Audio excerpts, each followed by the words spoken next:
Okay.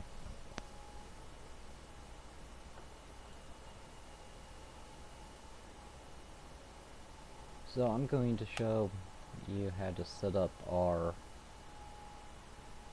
load time remover for Curse of Darkness.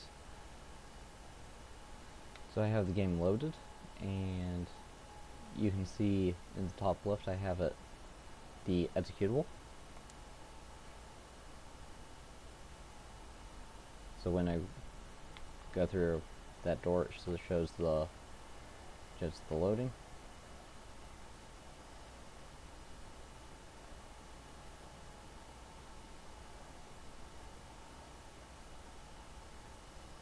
Okay, so I don't actually have this part right yet.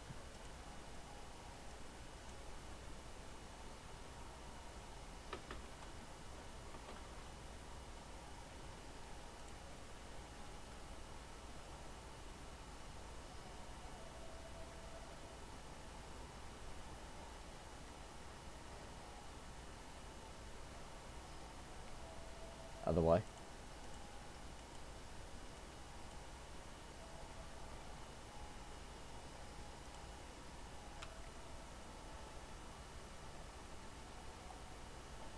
if I pause, I want it to just, ideally it will go and say it in the loading screen.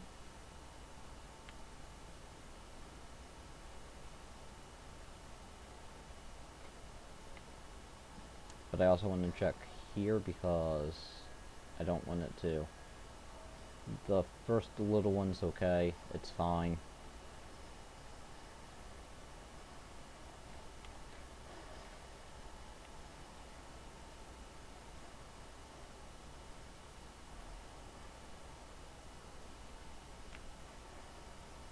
Every time I pause, I want it to just quickly flash that it is loading, ideally.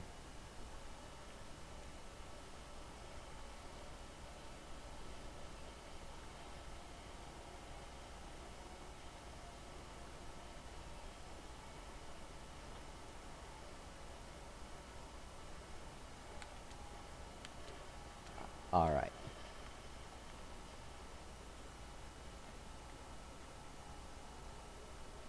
So,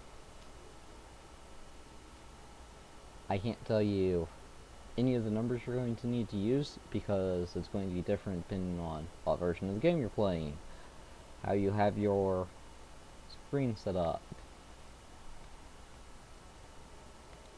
lots of different things.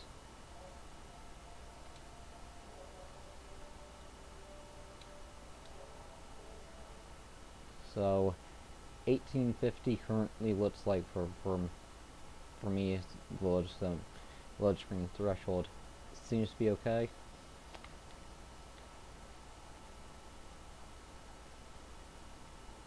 So what you're going to want to do is when you get to one of these load screens, you want to press the button that says save load screen. And you want to do it where you have enough of the screen shown where if you do pause, it will quickly flash that it is while the screen is completely black. And anytime loading is on the screen in the bottom corner there, those are the times we are allowed to remove without remover. So I'm now going to press save on this, and now I'm going to open up not OBS, Live Split.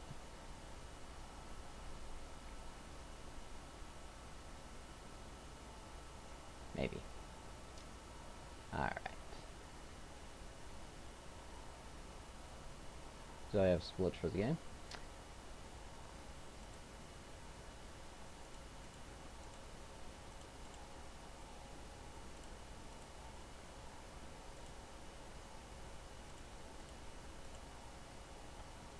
As you can see right there. If you right click on the splits, if you edit the layout,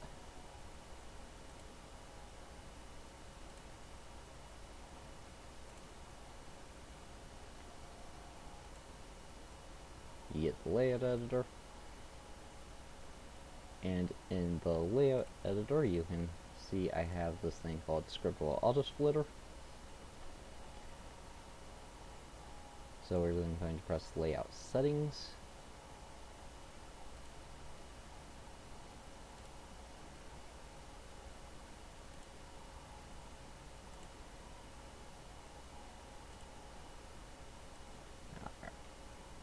And then in our layout settings, I need to go all the way over here, and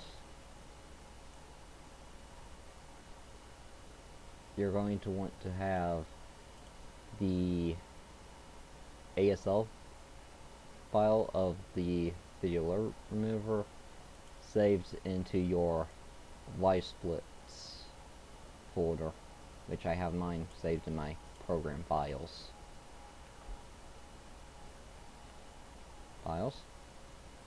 So now, if I go back up here and start my splits,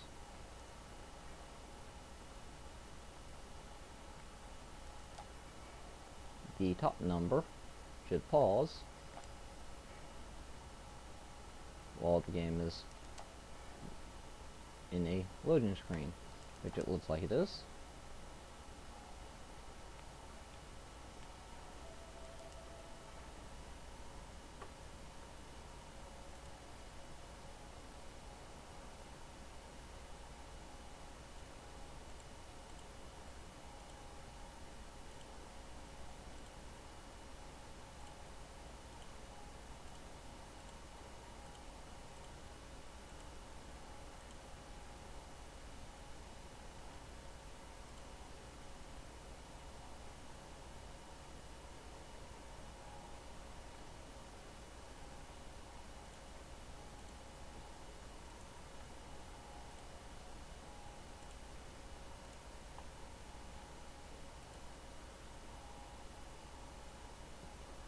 So that's roughly how you're going to need to set it up.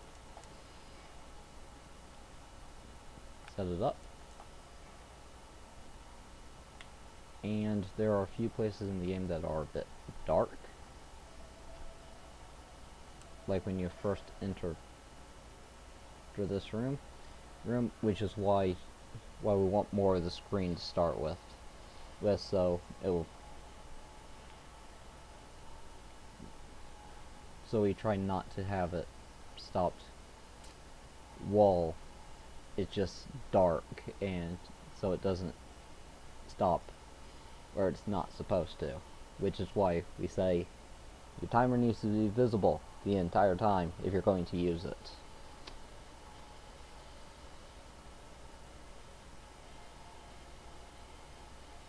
I think that's everything I want to tell you about this for now. I hope this helps anyone who's wanting to use the load timer remover to run Curse of Darkness.